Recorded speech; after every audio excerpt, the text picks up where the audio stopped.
Assalamualaikum warahmatullahi wabarakatuh. Bismillahirrahmanirrahim. Alhamdulillahi rabbil alamin. Wabihi nasta'in ala umuri dunia wad din.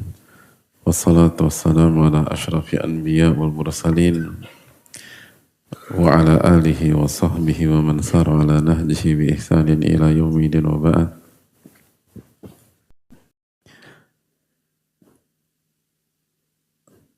Alhamdulillah.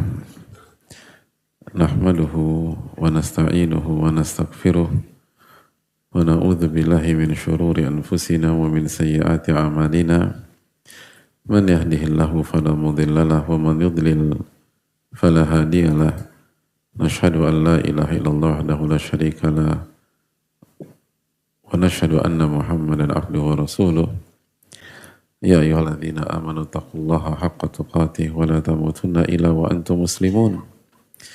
Ya ayuhan nasu taqu rabbakum alladhi khalaqakum min nafsin wahidah wa khalaqa minha zawjaha wa batha minhuma rijalan katsiran wattaqullaha alladhi tasaaluna bihi wal arham innallaha kana 'alaikum raqiba. Ya ayyuhalladzina amanu taqullaha wa qulu qawlan sadida yuslih lakum a'malakum wa yaghfir lakum dhunubakum wa man yuti' illaha wa rasulahu faqad faza fawzan 'azima. Fa inna asdaqal hadithi kitabullah wa khairal hadi hadi Muhammadin sallallahu alaihi wasallam wa syarrul umuri muhdatsatuha wa kullu muhdatsatin bid'ah wa kullu bid'atin dhalalah wa kullu dhalalatin finnar. Allahumma inna nas'aluka ilman nafi'a wa na'udzubika min ilmin la yanfa'. Allahumma aslih lana umurana kullaha wa aslih wulata umurina wa umur baladina wa sya'bina wa ansurna wal muslimina al madlumina fi Filistin wa fi kulli makan innahu waliyu dzalika wal qadiru alaih. Alhamdulillah, kita bersyukur kepada Allah tabaraka wa ta'ala atas segala nikmat yang Allah berikan dan Allah limpahkan kepada kita sehingga kita bisa bersua pada kesempatan kali ini. Sebagaimana salawat beriring salam semoga tercurah kepada Rasulullah SAW beserta para keluarga, para sahabat dan orang-orang yang istiqomah berjalan di bawah naungan sunnah beliau sampai hari kiamat kelak. Kita bersyukur dan memuji Allah Subhanahu wa taala dan meminta pertolongan agar Allah memberikan ilmu nafi dan melindungi kita dari ilmu yang tidak bermanfaat. Allah memberikan taufik kepada kita. Karena setiap orang yang diberikan taufik tidak ada yang bisa menyesatkannya, dan yang disesatkan oleh Allah nggak ada yang bisa memberikan hidayah untuknya. Dan kita meminta kepada Allah dengan nama-nama yang husna dan sifat-sifat yang maha mulia, Allah perbaiki urusan kita, urusan pemimpin-pemimpin kita, urusan bangsa kita dan masyarakat kita, dan Allah tolong kita dan setiap orang yang terzolimi. Allah tolong kita dan setiap orang yang tersakiti, khususnya saudara-saudara kita di Palestina dan di berbagai macam tempat. Allah Maha berkuasa atas segala sesuatu. Hadirin Allah muliakan, semua kebahagiaan bisa bersua dengan hadirin sekalian, khususnya di hari-hari yang dikatakan Rasulullah SAW dilalaikan oleh manusia. Dzalika syahrun yakfulun nasu anhu. Bulan Sya'ban adalah bulan yang dilalaikan oleh manusia. Maka semoga kebersamaan kita di majelis ini bukan hanya mendapatkan pahala menuntut ilmu, tapi juga mendapatkan pahala menjalankan atau menjauhi yang dilarang oleh Allah Subhanahu wa taala. Karena Allah yang berfirman, wala takun minal ghafilin. Janganlah Anda menjadi orang-orang yang lalai. Jangan bergabung dengan orang-orang yang lalai. Itu larangan dari Allah Subhanahu wa taala. Wala takun minal ghafilin. Jangan menjadi bagian dari orang-orang yang lalai. Dan Nabi SAW mengatakan tadi bahwa bulan Sya'ban dilalaikan oleh manusia. Sehingga ketika kita beribadah di bulan ini, bahkan menambah ibadah kita di bulan ini dengan puasa dan lain-lain, maka kita menjalankan atau kita menghindari atau menjalankan ayat yang isinya larangan menjadi orang-orang yang lalai, yaitu dalam surat Al-A'raf ayat 205, wala takun minal ghafilin, dan janganlah Anda menjadi bagian dari orang-orang yang lalai. Dan ini penting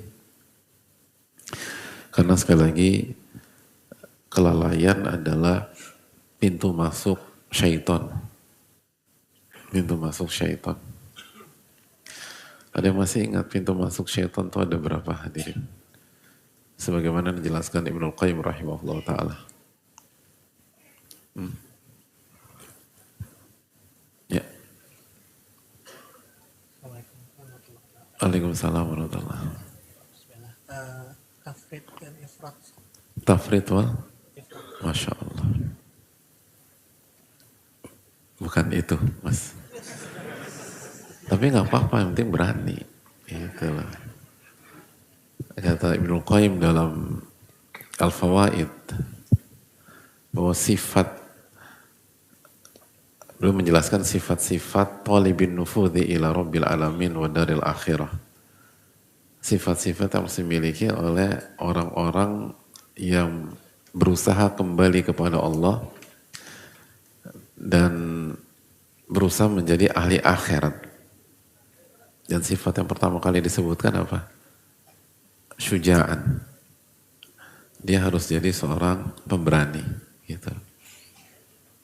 Jadi jawabannya salah, tapi keberaniannya benar. Nah, kita hargai keberanian antum, bukan menghargai bukan memberikan hadiah buat kesalahan, bukan. Tapi yang penting berani dulu, gitu loh. Susah loh. Angkat tangan salah, pas salah diketawain antum-antum tuh susah loh. Antum nggak tahu ya, bebannya berat diketawain antum-antum semua. Dan antum hobi ketawa soalnya, gitu loh. Jadi itu butuh keberanian. Dan keberanian tuh modal ngadepin berbagai macam hal. Ada yang ingat nggak? Ada berapa? Benar sih, saya nggak mengatakan itu. Itu memang syaitan tuh, artinya itu tuh, syaitan tuh membuat kita jatuh ke dalam ifrat atau tafrid gitu. Pertanyaan saya adalah pintu masuk syaitan ke dalam diri kita sehingga syaitan bisa mengobrak-abrik diri seorang hamba. Nanti masuk tuh dari 3 hal. Akhwat ada yang mau jawab? Gak ada. Antum ada?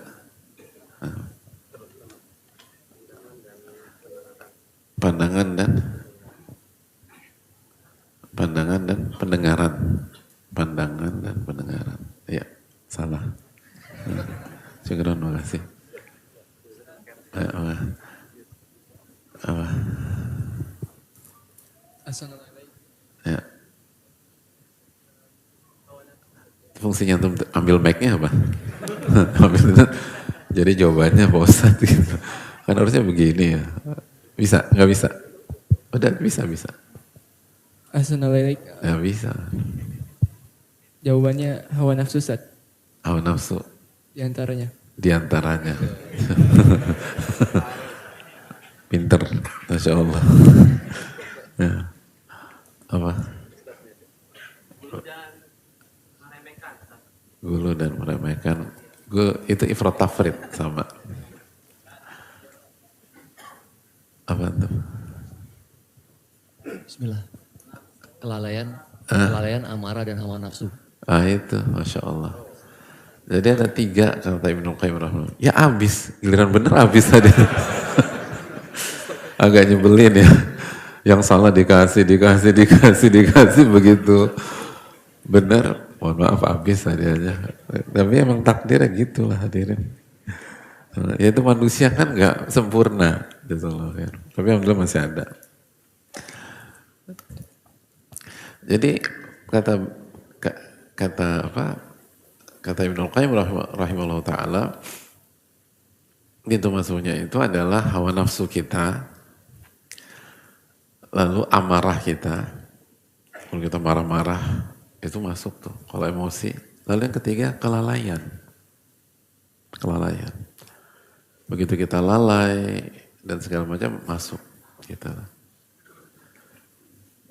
Jadi mereka tuh tim yang solid, syaitan dengan 3 sisi ini.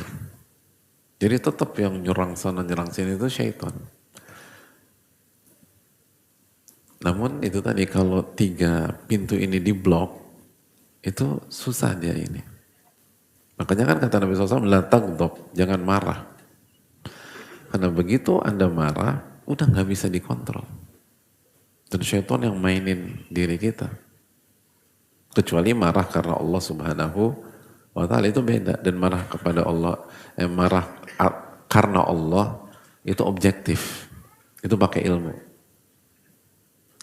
Gitu. Hawa nafsu, kalau udah hawa nafsu yang menguasai kita, diri kita penuh hawa nafsu, udah itu ditinggal dimainkan syaitan aja, selesai. Makanya kita disuruh puasa kan untuk menekan hawa nafsu. Nggak boleh mubadzir, jangan israf, jangan berlebih-lebihan. Itu semua untuk kontrol. Karena begitu hawa nafsu terkontrol, syaitan tuh susah obrak-abrik diri hadirin sekalian. Makanya penting. Makanya di Sya'ban ini penting gitu loh. Ketika kita bisa jaga momentum Sya'ban ini bukan hanya tentang Sya'ban loh. Ini berarti kita nutup pintu syaitan, dan pasti dampaknya bukan hanya di Sya'ban, nanti dampaknya di Ramadan. Sebaliknya kalau kita lalai di Sya'ban, itu dampaknya juga nanti di Ramadan. Karena kita sama aja membuka pintu buat syaitan. Nah begitu syaitan masuk kan suruh keluarnya susah gitu loh. Nah ini yang perlu ditanamkan oleh kita bersama. Jadi jangan pernah lupa bahwa pintu masuk syaitan ke dalam diri kita itu ada 3. Ya, hawa nafsu, lalu amarah dan kelalaian, atau kelalaian dan amarah. Begitu orang 3 ini bisa terjaga, maka seseorang tuh susah untuk digoda oleh syaitan. Bahkan syaitan nggak punya pintu masuk lagi. Makanya kan surat yang setiap hari kita baca, Qul a'udzu birabbin nas, malikin nas, ilahin nas, min syarril waswasil khannas. Apa artinya? Qul, katakanlah aku berlindung kepada Allah, Rabbnya manusia. Lalu malikin nas, rajanya manusia. Ilahin nas, satu-satunya yang berhak diibadahi oleh manusia. Min syarril waswas, dari keburukan waswas apa? Waswas itu syaitan, nama lain dari syaitan. Waswas itu nama lain syaitan.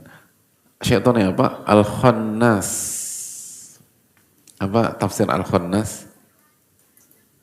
Apa nih? Tiap hari lo kita baca.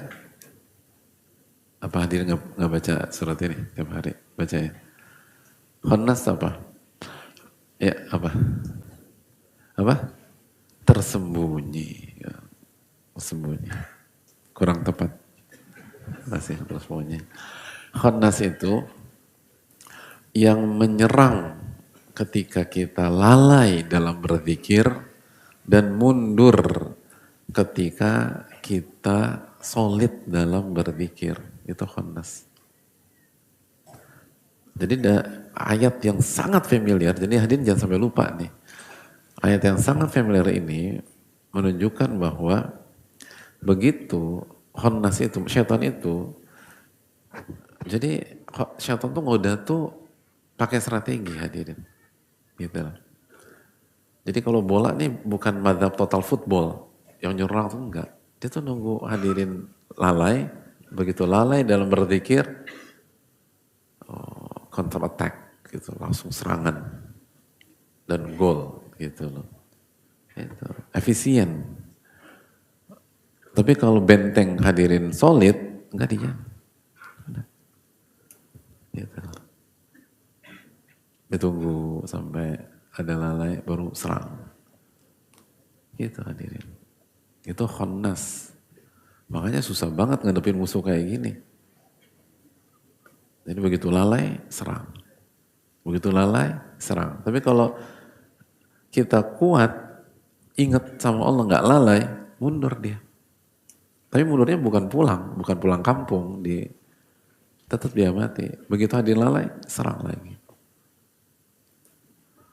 Makanya kita minta perlindungan kepada Allah Subhanahu wa taala dari strategi yang begini, susah itu. Alladzi waswisu fi sudurin nas minal jinnati wan nas. Yang menyerang dengan waswas ke dalam dada manusia. Yang diserang tuh hatinya langsung. Atau dalam dada, jantung pertahanan kita yang langsung diserang.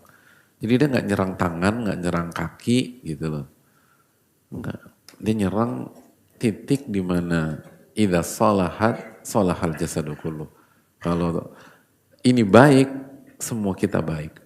Kalau ini buruk, semua kita buruk. Ala wahya al-qalbu. Ketahuilah itu adalah qalbu. Nah itu yang langsung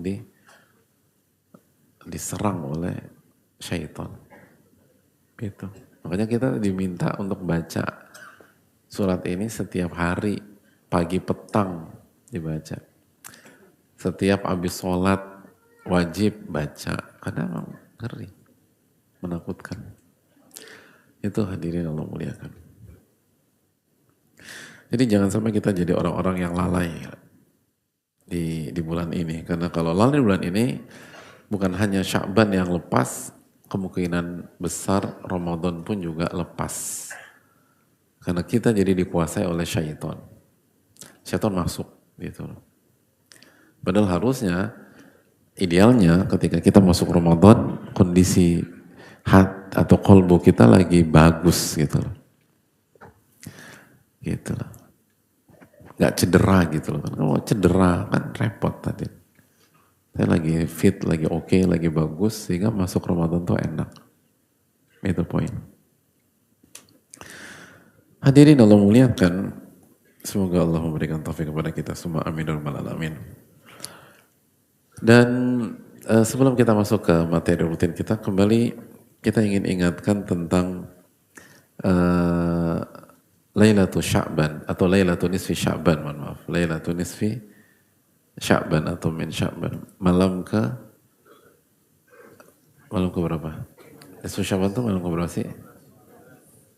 Memang nisfu bukannya 15 khamsata asyar.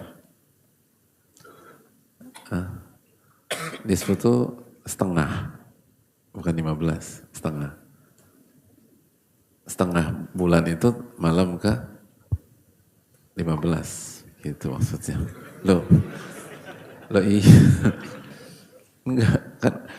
Karena jangan berpikir nisfu itu 15, nanti nisfu 15, setiap dengar kata nisf, oh ini 15 nih, kemarin baru ngaji 15, gitu lah. Misalnya kita beli nasi goreng, teman kita orang Arab, kata dia nisf ya, gitu loh. Maksudnya setengah-setengah, 15. Dia pikir perut gua ini enggak, ini bukan 15, itu setengah-setengah maksudnya, gitu loh. Tapi karena pembicaraan bulan, secara umum 29 atau 30, maka nisfnya itu nama lain dari malam ke 15. Ya, jamaah yang Allah muliakan, karena kita berada di tanggal berapa sekarang? 12 kan ya. Ya berarti udah menjelang malam ke-15. Maka perlu kita ingatkan bahwa malam ke-15 ini unik. Ada hadis-hadis yang menjelaskan tentang keutamaan malam ini. Ada yang valid, ada yang tidak valid. Di antara hadis yang valid adalah apa yang diriwayatkan oleh Imam Ibnu Majah. Nabi SAW bersabda, Innallaha la yattali'u fi lailatin nisfi min Sya'ban. Sesungguhnya Allah Subhanahu wa taala ittila' memperhatikan secara khusus di malam nisfu Sya'ban. Fayaghfiru li jami'i khalqihi. Lalu Allah ampuni seluruh hamba-hambanya, seluruh makhluk-makhluknya, kecuali dua pihak. Kecuali dua pihak. Yang pertama, illa li musyrikin, kecuali orang musyrik, kecuali orang yang melakukan kesyirikan.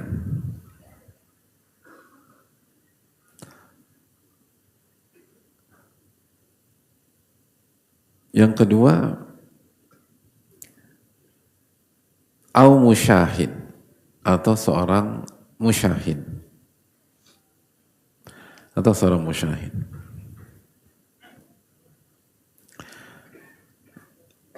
Semuanya dimaafkan kecuali dua pihak ini. Makanya penting kita tahu nih sebelum masuk Lailatul Nisfi min Sya'ban. Semua dimaafkan kecuali dua pihak ini.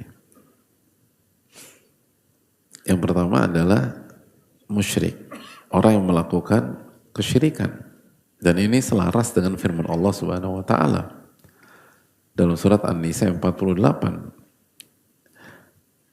Wa yaghfiru ma duna, atau innallaha la yaghfiru an yushraka bihi wa yaghfiru ma duna dzalika liman yasha. Sesungguhnya Allah tidak mengampuni dosa syirik, dan Allah mengampuni dosa di bawah kesyirikan sesuai dengan atau bagi pihak yang Allah kehendaki. Gak semua, tapi bagi pihak yang Allah kehendaki. Dan kalimat serupa pun Allah ulang lagi dalam surat An-Nisa ayat 116. Innallaha la yaghfiru an yushraka bihi wa yaghfiru ma duna dzalika liman yasha. Sesungguhnya Allah tidak mengampuni dosa kesyirikan, dan Allah mengampuni dosa yang di bawah kesyirikan bagi pihak yang Allah kehendaki. Jadi ini menunjukkan, dan maksud ayat ini adalah Allah tidak mengampuni dosa syirik kecuali pelakunya bertobat. Itu maksudnya. Kecuali pelakunya bertobat. Sama kayak pembahasan dalam malam nisfu Sya'ban. Semua dimaafkan kecuali orang yang melakukan kesyirikan. Kalau dia nggak tobat, gitu. Kalau dia tobat dimaafkan sama Allah Taala. Jelas itu.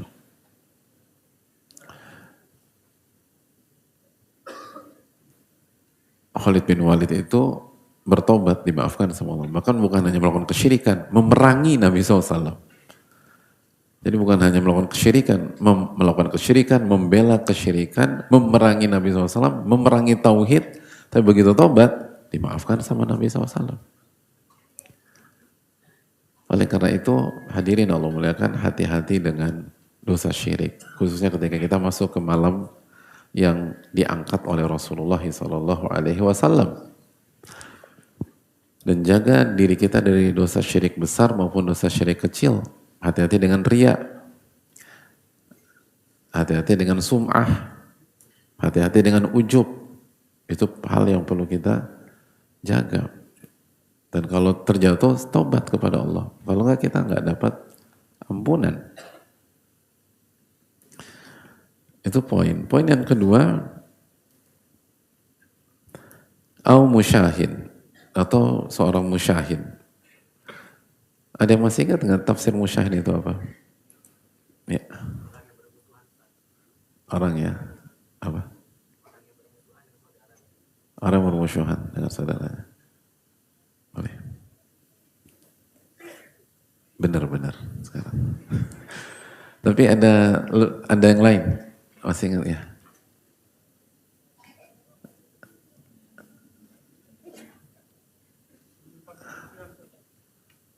Ya. hampir sama semua deh, tapi nggak apa-apa lah. Ada lagi? Jadi yang pertama adalah orang yang itu tadi, yang dalam hatinya ada permusuhan.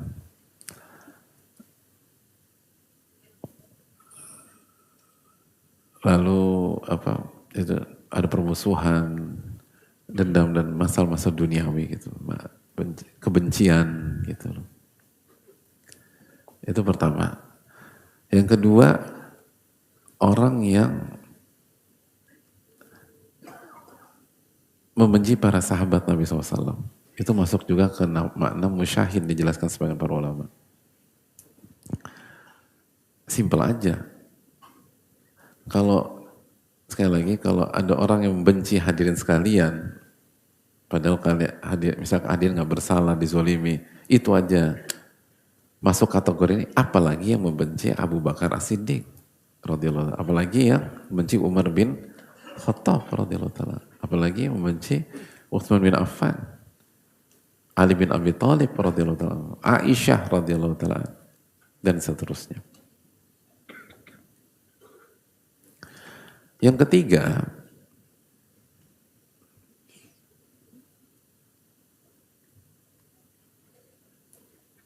ketiga adalah orang yang melakukan kebid'ahan. Itu pun masuk ke dalam kategori musyahid.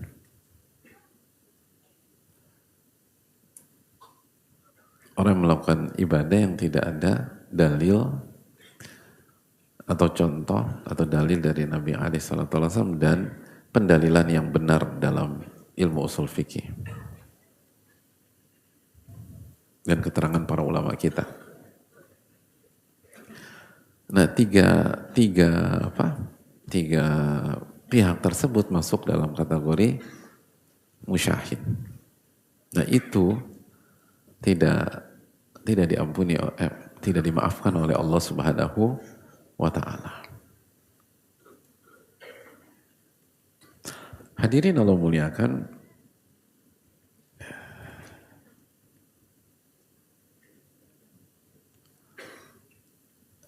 jadi malam ini istimewa.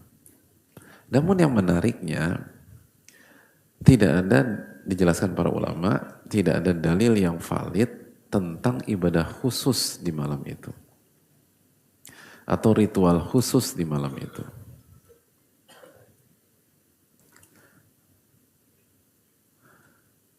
Jadi malam ini malam yang istimewa dan silakan beribadah sebagaimana ibadah biasanya, tetapi tidak ada ibadah khusus. Syekhul Islam pernah menyampaikan, rahimahullah, wa amma lailatul nisfi min Sya'ban fa fiha fadlun. Adapun malam nisfu Sya'ban, maka malam ini punya keutamaan. Wa kana fis salaf man yusolli fiha. Dan di antara para ulama salaf, ulama klasik, ada yang memperbanyak sholat. Maksud sholatnya apa? Qiyamul lail, karena utama. Lakin al-ijtima' fiha li ihya'iha fil masajid bid'ah. Namun, kata beliau, berkumpul secara khusus untuk menghidupkannya di masjid atau di tempat khusus, maka itu tidak ada tuntunan dari Nabi SAW. Begitu juga dikatakan Imam Syafi'i rahimahullah ta'ala, balagona anna du'a yustajabu fi khamsi layal. Sampai kepada kami, kata Imam Syafi'i, bahwa doa itu mustajab di 5 malam. Lailatul Jum'ah, malam Jumat, wal Idain, malam Id, malam Idul Fitri, Idul Adha, wa awalul Rajab wa nisfu Sya'ban, awal Rajab dan nisfu Sya'ban, itu diriwayatkan dari Imam Syafi'i. Tapi artinya maksudnya adalah perbanyak ibadah, perbanyak sholat. Artinya malam utama kan sholat lah, gitu. Jangan sampai ketiduran. Karena ini malam spesial. Tapi apakah ada khusus? Nggak ada khusus. Dan ditekankan jaga diri dari kesyirikan dan jaga hati dari kebencian. Kecuali karena Allah Subhanahu wa Ta'ala. Nah, itu yang perlu kita camkan bersama-sama. Nah itu keterangan para ulama kita dalam masalah ini.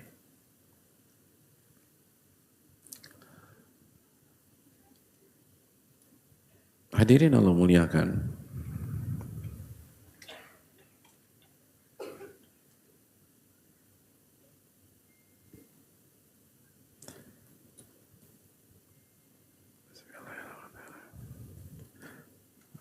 Maka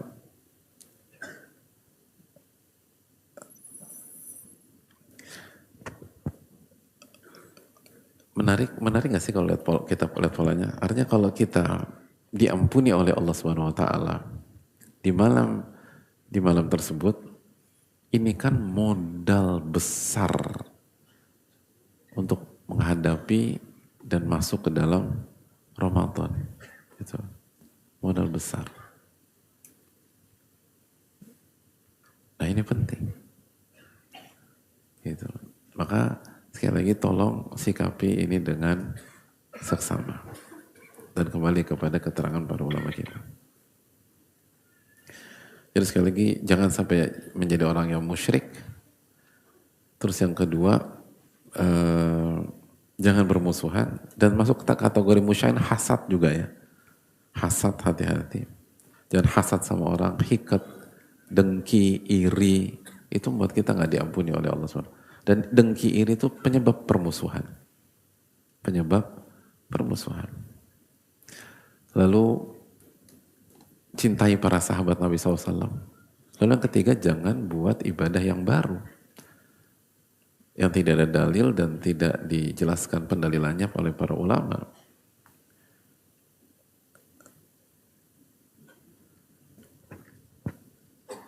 Jadi itu yang perlu kita camkan bersama-sama.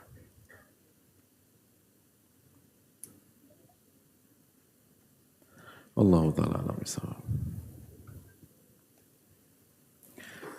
Baik, kita akan masuk ke materi kita, yaitu tentang kesabaran.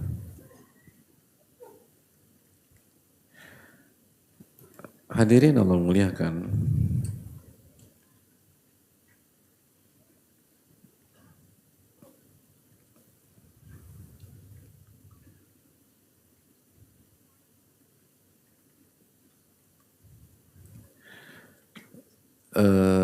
Masih ingat nggak alur kita apa? Secara garis besar kita sedang bahas bahwa kita tuh nggak bisa lepas dari kesabaran. Karena dalam hidup kita akan bertemu dengan dua hal. Yang pertama, hal-hal yang sesuai dengan keinginan kita. Dan yang kedua, hal-hal yang tidak sesuai dengan hawa nafsu kita.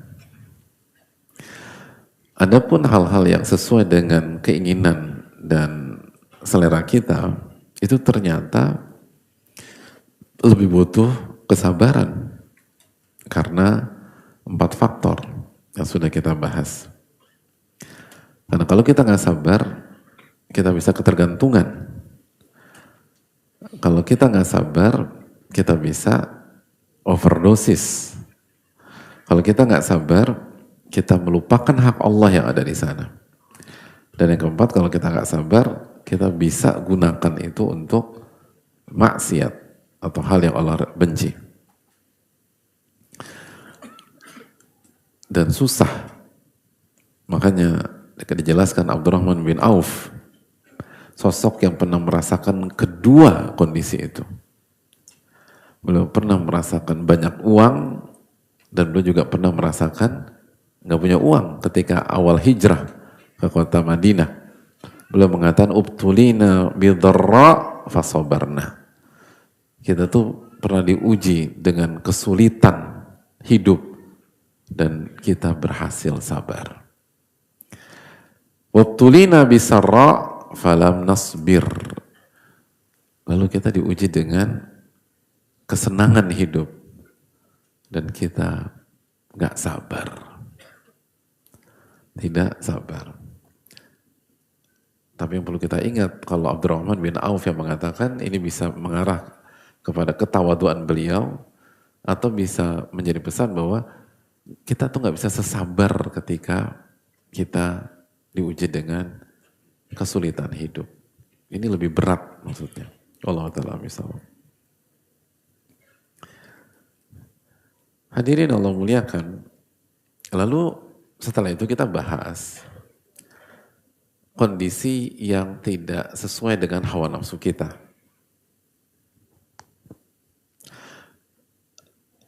Benar kan? Nah, kondisi yang nggak sesuai dengan hawa nafsu kita, ada berapa kondisi lagi? Masih ingat? Hah? Ada berapa? Apa aja?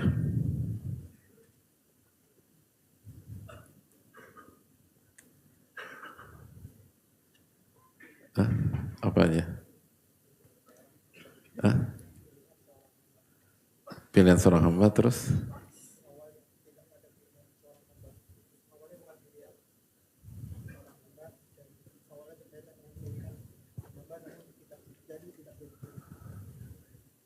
Mana? Yang pertama apa? Terus?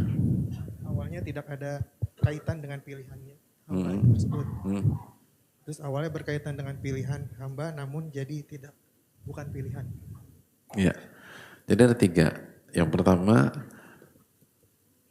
kondisi yang tidak sesuai hawa nafsu itu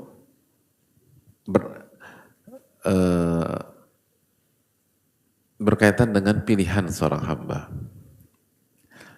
Yang kedua,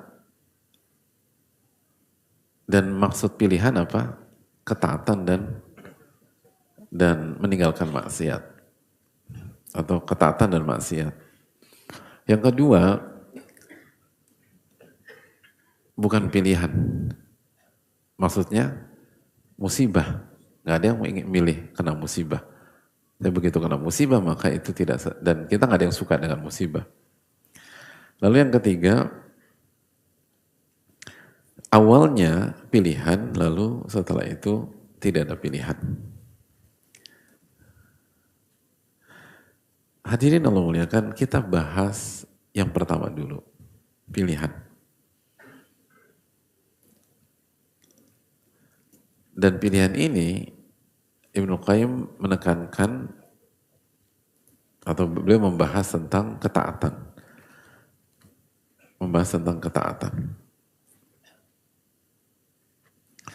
Dan berbicara tentang ketaatan,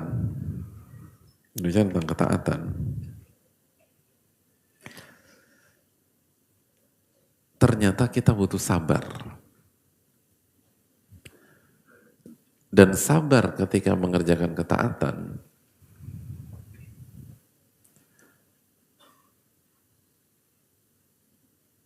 sabar dalam mengerjakan ketaatan itu sabar dalam berapa kondisi? Berapa kondisi? Hah? 3. Apa aja?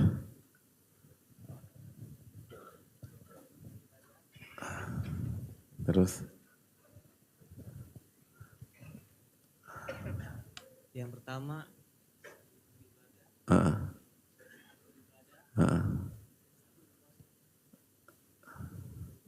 Kenapa nggak dipakai mic-nya? Mic itu dipakai tergantung apakah yakin apa enggak dengan jawaban kita. Itu ya, Mia. Kalau nggak yakin, kalau yakin bismillah. Gitu. Yang pertama apa? Sebelum beribadah. Yang kedua, saat beribadah. Yang ketiga, lupa. Kan tinggal diterusin aja sekali dikit lagi tuh. Kenapa nggak dilanjutin lagi?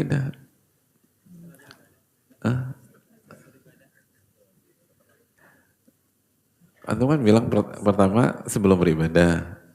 Yang kedua, saat beribadah. Yang ketiga, lupa. Yakin nggak? Ya, syukur.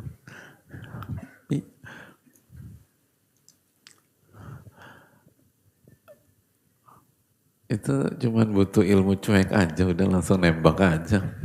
Karena nggak ada opsi lain gitu loh. Yang pertama, ketika kita bicara sabar dalam mengerjakan ketaatan, yang pertama sabar sebelum kita melakukan ibadah. Yang kedua ketika kita mengerjakan ibadah. Yang ketiga setelah kita melakukan ibadah. Kok antum udah tahu sih ngomong? Kita langsung buka sesi tanya jawab aja atau? Oke. Jadi sebelum, ketika, dan setelah. Sebelum kita lanjutkan, jadi hadirin bisa bayangin. Itulah kenapa orang gak mudah untuk bisa jadi orang baik tuh ya begini. Gitu loh. Dan yang kedua, tapi jangan berkecil hati. Tapi kalau Allah kasih taufik dan pertolongan, lancar. Tapi kita ini susah udah kalau begini. Makanya jangan pernah mengandalkan diri sendiri. Bayangkan, untuk mengerjakan sebuah ketaatan, kita butuh sabar di sebelum, ketika, dan setelah. Itu berarti sebelum kita jabarkan, ini mudah atau sulit hadirin? Sulit. Gitu loh, susah ini. Susah. Makanya syiar kita tuh la haula wala quwata illa billah. Gak ada daya dan kekuatan kecuali dengan pertolongan Allah. Orang berpikir, bahkan sebagian pihak yang gak pernah belajar berpikir gak ada korelasinya antara ketaatan dan sabar. Karena dipikir sabar itu hanya ketika kena musibah. Itu aja udah dampaknya besar tuh dalam kehidupan keseharian. Dan bagi yang sudah belajar, oh ada sabar dalam mengerjakan ketaatan, itu banyak yang gak kita tuh harus sabar dalam 3 kondisi. Sebelum, ketika, dan setelah.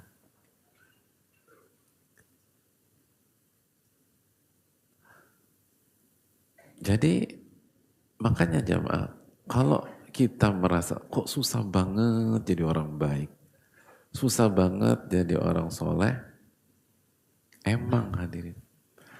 Dan bukan hadirin aja merasakan itu, semua merasakan. Makanya kita harus banyak-banyak minta pertolongan kepada Allah itu Pak. Kalau nggak bisa. Oke, kita masuk. Yang sebelum ahaduha qabla syuru' fiha bitashihin niyyah wal ikhlas wa tajannubi dawa'i ar-riya'i wa sum'ah wa aqdil azmi ala tawfiyatil ma'muri bihi. Yang pertama, sebelum melakukan sebuah ketaatan, yaitu kita harus sabar dalam meluruskan niat. Harus sabar dalam menghadirkan keikhlasan.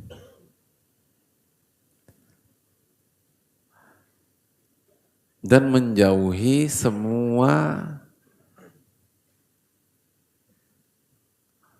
hal yang memancing riya dan sum'ah. Apa itu riya? Memperlihatkan amalan agar dipuji oleh pihak lain. Sum'ah, memperdengarkan amalan agar dipuji oleh pihak lain. Lalu yang ketiga, kata para ulama, dan sabar dalam bertekad. Bertekad mengerjakan ibadah tersebut secara total. Secara utuh, secara maksimal. Jadi kalau mengerjakan sesuatu itu harus azam. Artinya nggak boleh setengah-setengah. Kalau udah begitu masuk, totalitas, habis-habisan, nggak ada setengah-setengah, serius gitu loh, harus serius, harus mencurahkan semua kemampuan kita, berusaha mengerjakan rukun-rukunnya, wajib-wajibnya, sunnah-sunnahnya, dan meninggalkan yang bisa membatalkan atau yang haram atau yang makruh dalam hal tersebut. Nah itu semua harus ada sebelum kita mulai. Itu hadirin. Susah tuh hadirin.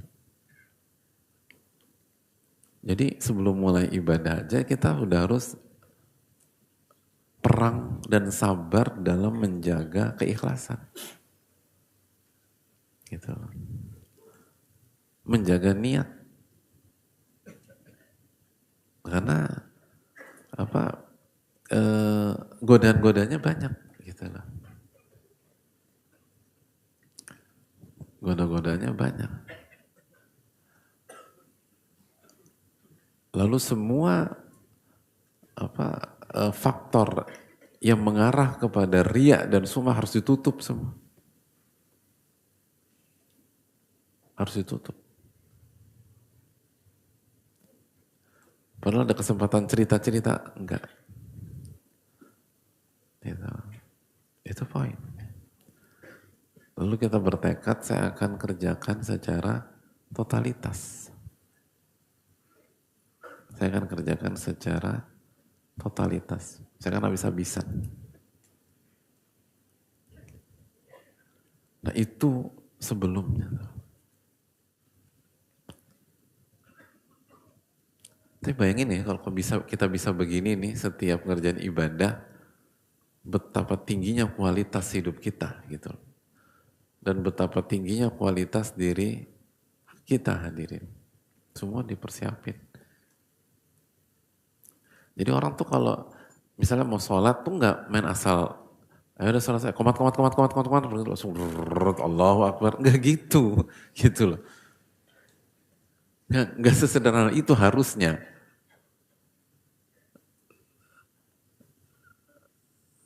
Tapi begitu kita misalnya mau sholat asar tadi atau sholat maghrib nanti, itu dari begitu azan itu udah fokus ke sini gitu loh. Udah fokus untuk mengerjakan sholat maghrib yang ikhlas, hati dijaga gitu loh. Terus yang ria, potensi ria disingkirin, lalu bertekad bahwa maghrib ini saya harus khusyuk, saya harus mentadaburi apa yang dibaca. Tapi kan kita nggak bisa nebak bacaan imamnya, ya bacaan imam yang antum nggak bisa tebak kan cuman surat setelah Al-Fatihah. Al-Fatihah kan antum bisa tebak, antum nggak bisa tebak juga. Oh ternyata imamnya baca Al-Fatihah, kan nggak begitu. Dan kan kita bisa persiapan baca tafsirnya Al-Fatihah bisa. Apalagi hari ini, itu harus dipersiapkan, itu harus sabar. Lalu doa ruku bisa dipersiapkan untuk dihayati. Doa i'tidal bisa. Doa sujud bisa. Semua bisa. Gak ada alasan.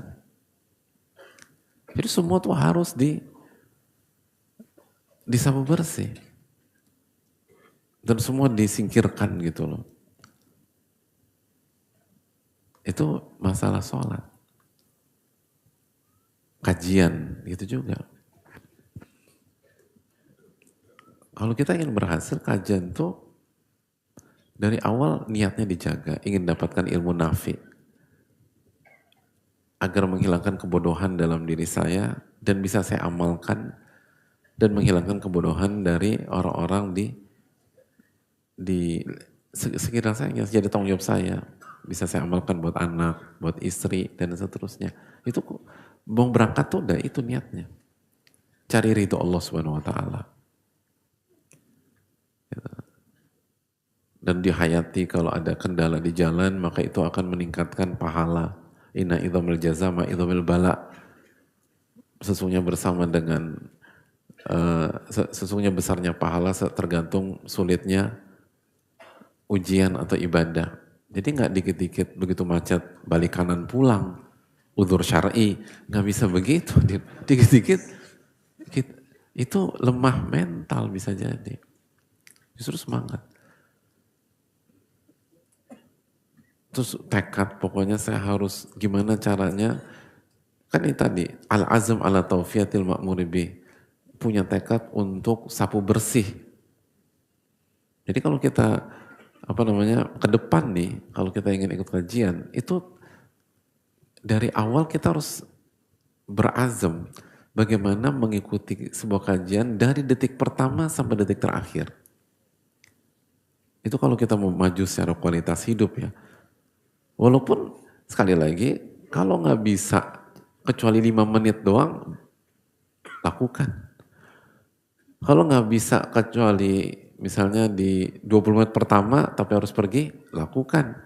Kalau nggak bisa kecuali 15 menit terakhir, lakukan. Tapi itu bukan kaidah asal. Kaidah asalnya ini yang dijelaskan para ulama. Kalau mau meningkatkan kualitas kita. Jadi kalau kita mau punya self development gitu loh.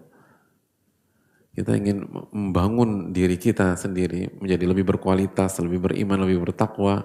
Konteksnya kajian, salah satunya harus ditekadkan dan kita harus sabar. Makanya harus sabar. Gimana kalau ikut kajian? Saya harus ikut dari detik pertama kajian itu dimulai sampai detik terakhir. Itu baru hadir, belum saya harus catat semua poin-poin penting. Gitu. Dan saya harus catat, saya harus husnudzon, baik sangka. Karena bisa jadi sebelah kita nggak nyatet, gitu loh. Begitu ngeliat teman kita ngeliat, oh mungkin mazhab Imam Bukhari, gitu.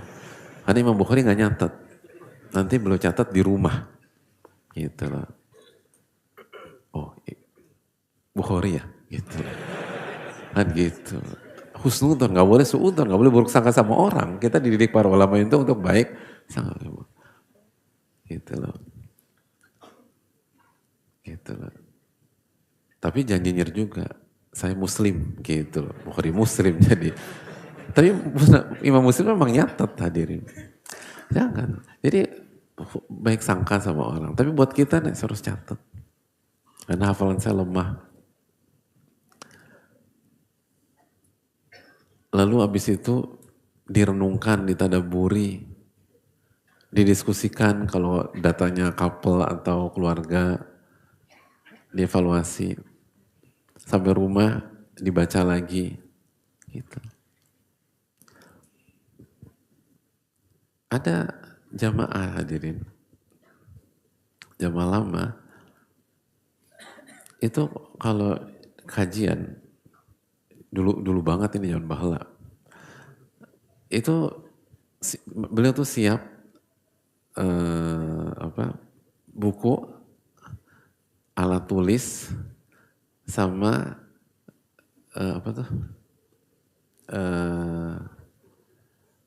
kaset kosong sama tape recorder. Yang apa dulu yang dibawa tuh? Walkman. Nah itu Walkman. Zaman bahala tuh Walkman. Atau mas udah hidup belum di zaman Walkman? Alfa belum ya Alfa. Walkman gitu loh. Sama kaset kosong. Itu setiap kajian itu belum bisa catat semua pelajaran sambil nyalain recordernya itu.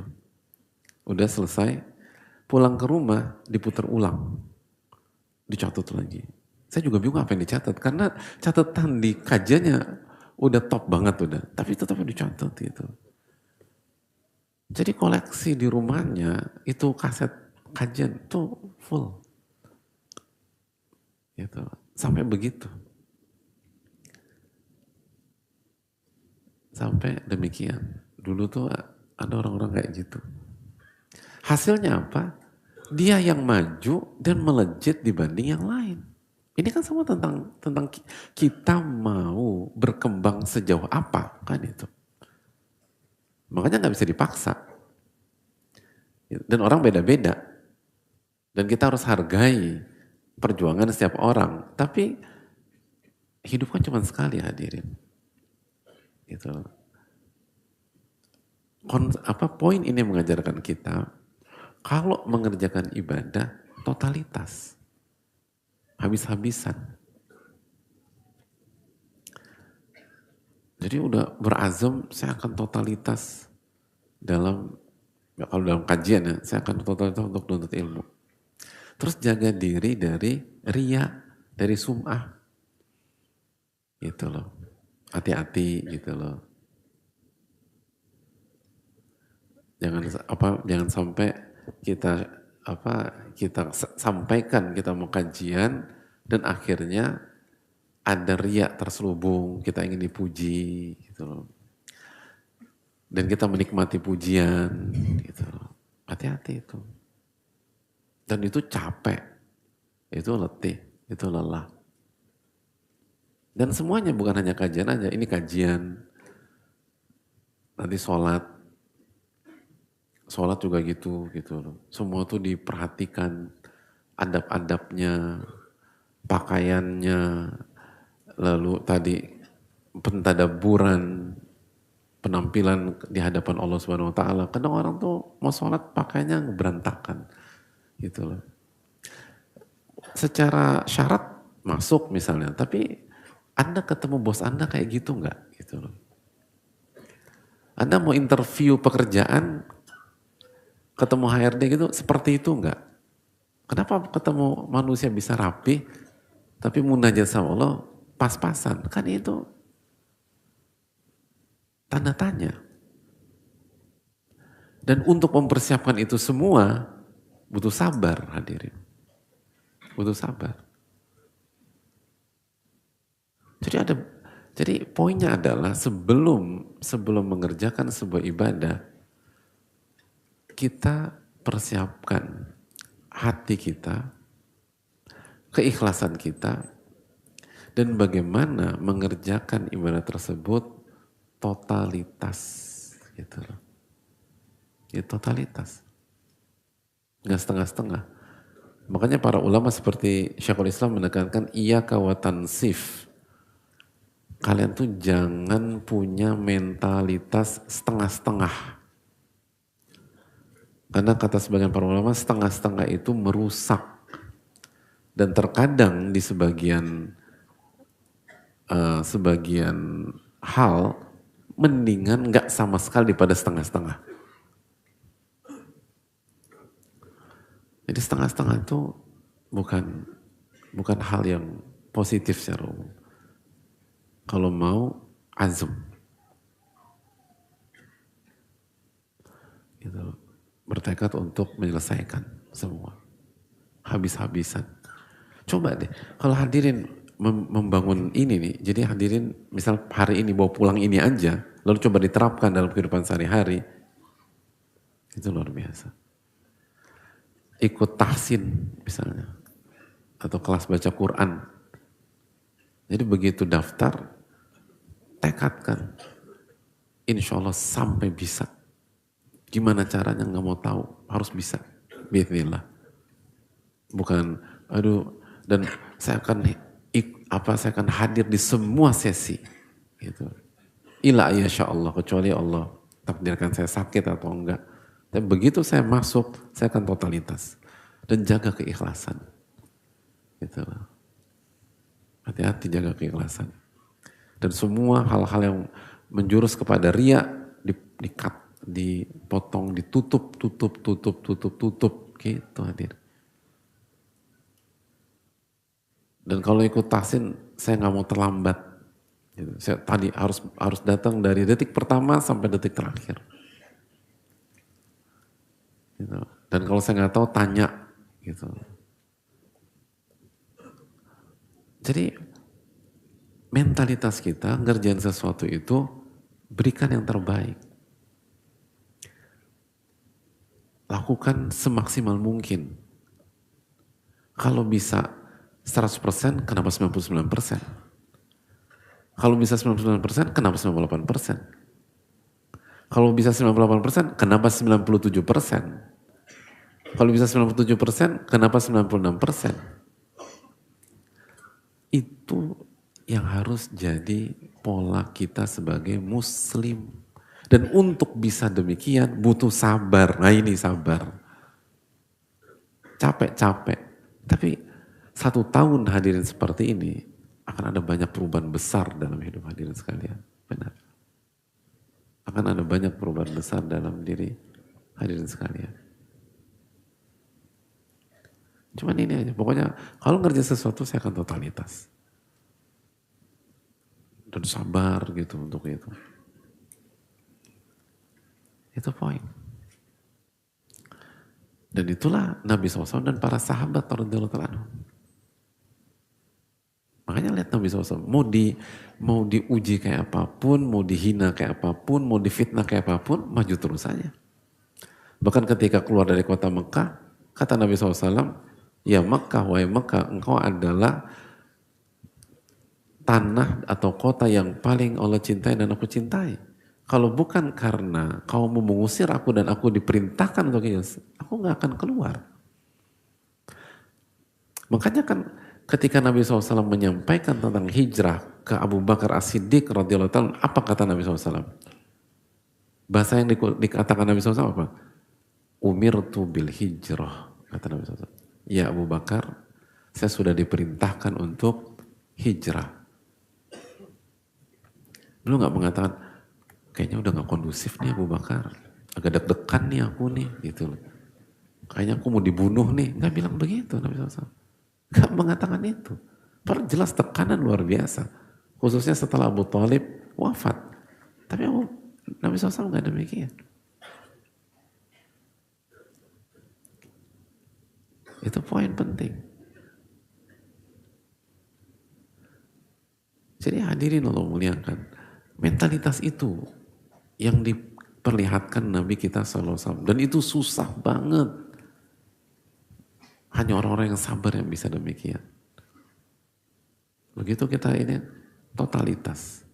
Begitu kita lakukan ini, kerjakan semaksimal mungkin. Jangan. Jadi jangan bermental tim hore hadirin.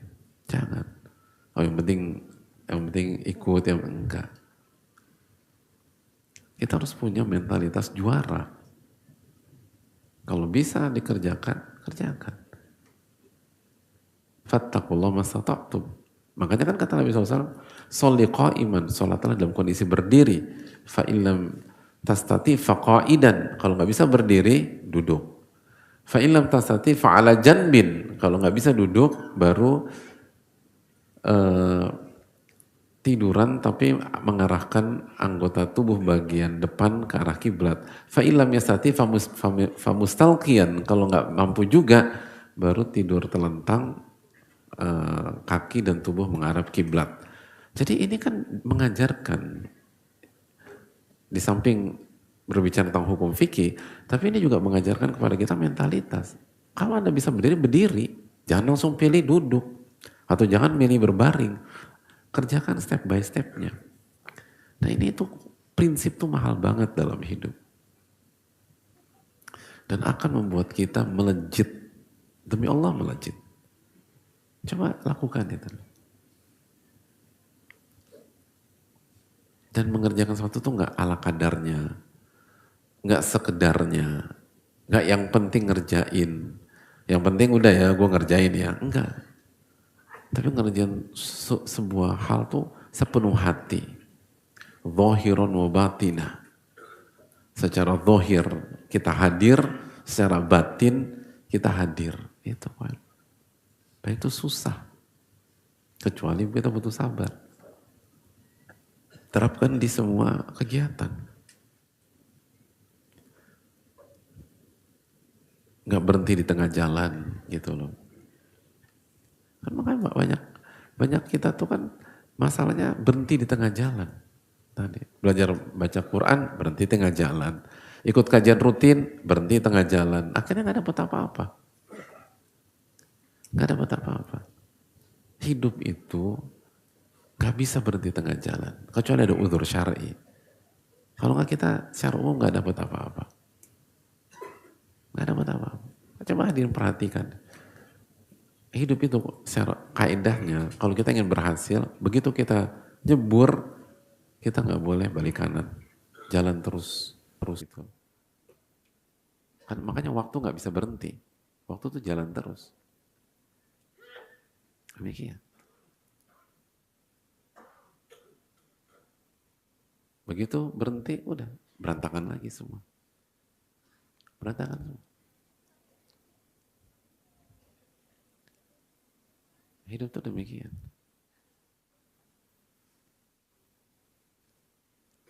Hadirin lihat misalnya sebagian atlet papan atas dunia yang retired, yang pensiun, lalu nggak latihan, maka apa pola hidup ini, apa appearance-nya, penampakannya itu kayak nggak pernah di level atas di masa lalunya, gitu. Bisa begitu, hidup tuh gitu. Begitu Anda berhenti, udah selesai. Ada banyak di antara kita dulu waktu TK atau SD ikut TPA itu baca Quran fasih, berhenti nggak bisa baca, udah nggak bisa baca. Jangankan baca Al-Fatihah aja lupa, udah Al-Fatihah lupa. Makanya kalau ditawarin jadi imam enggak, kecuali zuhur asar gitu loh. Takut kalau maghrib berhenti pas Maliki Yaumiddin gitu. Apalagi ya. Padahal dulu setoran lancar. Kenapa gak berhenti? Semua yang berhenti itu bahaya. Gak boleh berhenti. Harus jalan terus. Nah itu poin. Nah itu semua butuh sabar di awal. Harus ada tekad dulu. Saya akan sapu bersih biidznillah. Saya akan tunaikan hak dari ibadah ini biidznillah. Demikian. Jangan setengah-setengah.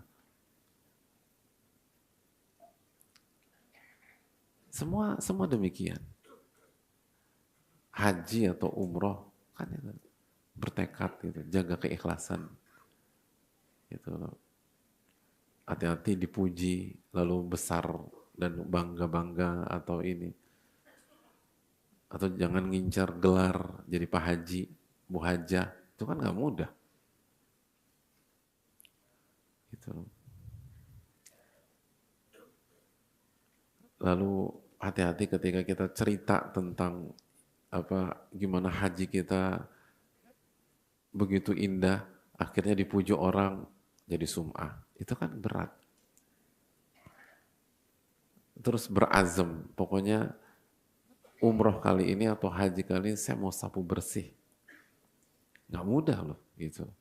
Hari pertama, hari kedua sih masih oke. Hari berikutnya, boleh kalau kendala sana, kendala sini, susah untuk jaga ibadah walaupun masih di sana. Gitu. Nah itu semua butuh tekad yang kuat sebelum kita melakukan ibadah. Dan butuh kesabaran. Kalau kita nggak sabar, kita akan lepas. Kita sabar. Makanya banyak minta lah pertolongan. Makanya ketika Allah mengatakan tentang azam, fa idza azamta fatawakkal 'ala Allah. Kalau Anda sudah berazam, sudah bertekad untuk tampil habis-habisan, tawakal, serahkan kepada Allah. Serahkan kepada Allah Subhanahu wa taala. Itu menunjukkan kita tuh nggak bisa sendirian. Kita tuh nggak punya daya dan kekuatan. Kita tuh nggak punya kemampuan untuk itu. Tapi Allah punya. Karena Allah ala kulli syai'in qadir. Allah mampu dan Allah maha mampu. Tapi kalau kita nggak bisa, makanya fa'idha azamta fatawakkal 'ala Allah. Dalam surat Ali Imran ayat 159. Kalau Anda sudah bertekad untuk sapu bersih, untuk selesaikan misi sampai akhir, selesaikan ibadah semaksimal mungkin, serahkan sama Allah. Gitu. Ya jangankan ibadah yang panjang, yang sholat aja lah. Nggak usah bicara sholat isya 4 rakaat, sholat subuh 2 rakaat. Untuk bisa fokus, khusyuk sampai tasyahud akhir. Ya Allah susahnya minta ampun. Susah udah. Gitu loh. Apalagi ada meeting jam pagi gitu. Terus imamnya baca panjang dikit sholat subuh, udah buyar semuanya. Lama amat nih imam. Dia gak pernah kerja apa. Dan satu, jadi suudon sama imam segala macam. Udah lupa semua udah. Jadi hadirin Allah muliakan, gak bisa. Gak mudah, padahal udah, ini tuh susah. Makanya coba kita lihat ya, artinya apa pengalaman-pengalaman kita gagal seperti itu salah satu penyebabnya kita nggak pernah pikirkan poin ini sebelumnya. Kita anggap udah masuk aja ke dalam ibadah, padahal enggak. Anda butuh melakukan beberapa hal sebelum Anda masuk ke dalam ibadah. Bahkan bukan hanya mengerjakan beberapa hal, Anda harus sabar dalam mengerjakan itu semua. Baru Anda berhasil. Baru Anda berhasil. Maka itu penting. Gak bisa sekedar, schedule kita misalnya Sabtu sore kajian. Gak sesimpel itu. Oke, sebelum kajian harus ada me time dulu gitu loh. Misalnya pada zuhur sama Allah Subhanahu wa taala, pada salat ba'diyah, itu luruskan niat sebelum berangkat. Gitu loh. Semua harus perlu demikian hadirin. Baru berkualitas. Dan orang-orang kan ngerjakan kerjaan dunia kan gitu. Karena kita butuh membulatkan konsentrasi dan ini tadi. Mengikhlaskan niat, menjaga keikhlasan, menghilangkan riya dan azam. Itu yang harus dilakukan ketika kita mau mengerjakan ibadah. Capek. Butuh waktu? Ya. Butuh momen khusus? Ya. Butuh blok waktu? Ya. Tapi kalau kita bisa sabar ngadepin ini, dampaknya luar biasa. Banyak perubahan dalam hidup kita dan ibadah semakin berkualitas dan ibadah yang berkualitas itu akan berdampak ke banyak hal. Gitu, Pak. Ke dalam kehidupan kita. Kayak sholat, inna sholata tanha anil fahsya wal munkar. Sholat itu akan mencegah perbuatan keji dan munkar. Kenapa sholat sebagian kita nggak ada pengaruhnya? Ya ini dikerjain nggak? Gitu. Ini dikerjain nggak? Puasa misalnya, baik puasa di Sya'ban ini, apalagi nanti Ramadan. Kenapa puasa kita susah? Puasa mata, susah nahan emosi, susah nggak bicara kasar atau tinggi ketika ada pemicu. Ya karena itu tadi, sebelum kita puasa, sebelum subuh, kita punya waktu untuk ini nggak? Gitu. Punya waktu untuk ini apa enggak? Yang jadi masalah, sahur aja kesiangan. Yang ada waktu lagi buat ini. Gitu. Bahkan sebagian, bukan sahur, subuh kesiangan. Dan akhirnya puasa nggak sahur. Dan bangga. Ya, hebat deh, kok bangga itu loh. Karena melihat puasa itu hanya sebagai daya tahan fisik. Bukan melihat sahur dan puasa sebagai sebuah ibadah. Ini bukan tentang daya tahan. Makan sahur itu berkah, kata Nabi SAW. Jadi hadirin Allah muliakan. Coba deh nanti di puasa, mulai sekarang puasa sunnah Sya'ban dan nanti Ramadan, ada blok waktu dudukan ini semua gitu. Lalu tawakal sama Allah, masuk subuh, dengan azam seperti itu dan sabar gitu dijaga, hasilnya beda. Hasilnya beda. Kita tuh terus terang aja ya, termasuk yang bicara ya, seringkali lemah dalam persiapan gitu. Persiapan kita udah kalah gitu. Gitu.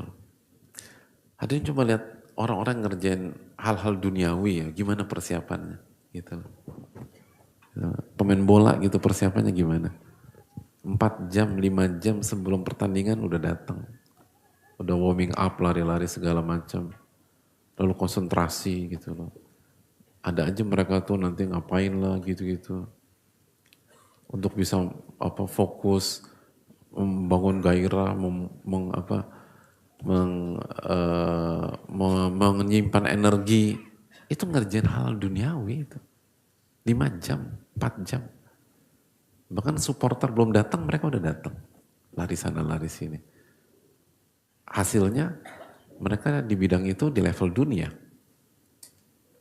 Bukan sekedar biasa, di level dunia. Jadi lihat kalau kita lihat keterangan para ulama, ini kan konsep kita hadirin. Ini konsep kita. Tapi kita nggak jalanin. Lalu diterapkan sama manusia di berbagai macam bidang dunia dan mereka berhasil. Kita gagal. Atau ketika dunia ngerjain hal duniawi, kita terapkan itu. Preparationnya bagus, segala macam bagus. Tapi begitu masalah ibadah, selewat doang. Jomplang. Padahal ini yang harus diterapkan. Jadi hadirin Allah muliakan, ini bukan hanya sekedar maklumat sebelum, saat, atau setelah, enggak. Kalau cuma begitu lalu bisa, kita nggak perlu bicara tentang sabar. Ini masuk ke bab sabar. Dan jangan pernah lupa, wasabru dia, sabar itu berat, panas. Berarti ini nggak mudah. Berarti perlu pentadaburan, perenungan. Lalu kita bandingkan, kok kalau ngerjain duniawi saya bisa ya begini ya. Ini kan bukan konsep aneh bagi saya. Apalagi yang di level-level tinggi. Ini dilakukan semua orang. Tapi dengan bahasa dan bahasa dan istilah mereka masing-masing. Tapi orang tuh butuh itu. Sebelum ngerjain sesuatu tuh. Tapi kalau kita enggak, kita mengalir aja. Makanya nggak solid. Nah, untuk itu perbaiki, hadirin. Perbaiki. Pelan-pelan. Sebelum ibadah, kerjakan hal-hal di atas. Jaga niat, keikhlasan, jauhkan sekalian, dan pasang tekad, saya harus sapu bersih. Saya harus berikan yang terbaik. Saya harus totalitas. Saya harus habis-habisan. Baru kita akan berhasil. Manjadda wajad, kata para ulama, barang siapa yang totalitas, dia akan berhasil insyaallah ta'ala. Ini waktunya, makanya orang yang hijrah, kalau benar-benar hijrah, dan dia terapkan konsep ini dengan benar-benar, luar biasa perkembangannya. Semoga Allah memberikan taufik, kita akan lanjutkan pada salat maghrib, insyaallah ta'ala, wassalamualaikum warahmatullahi wabarakatuh.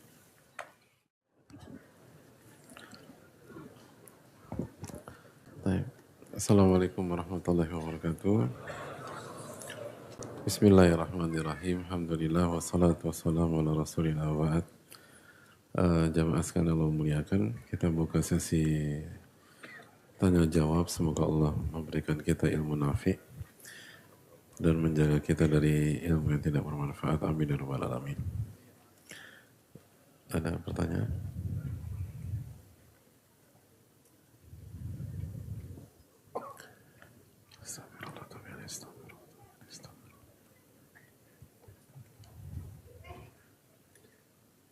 Syukran.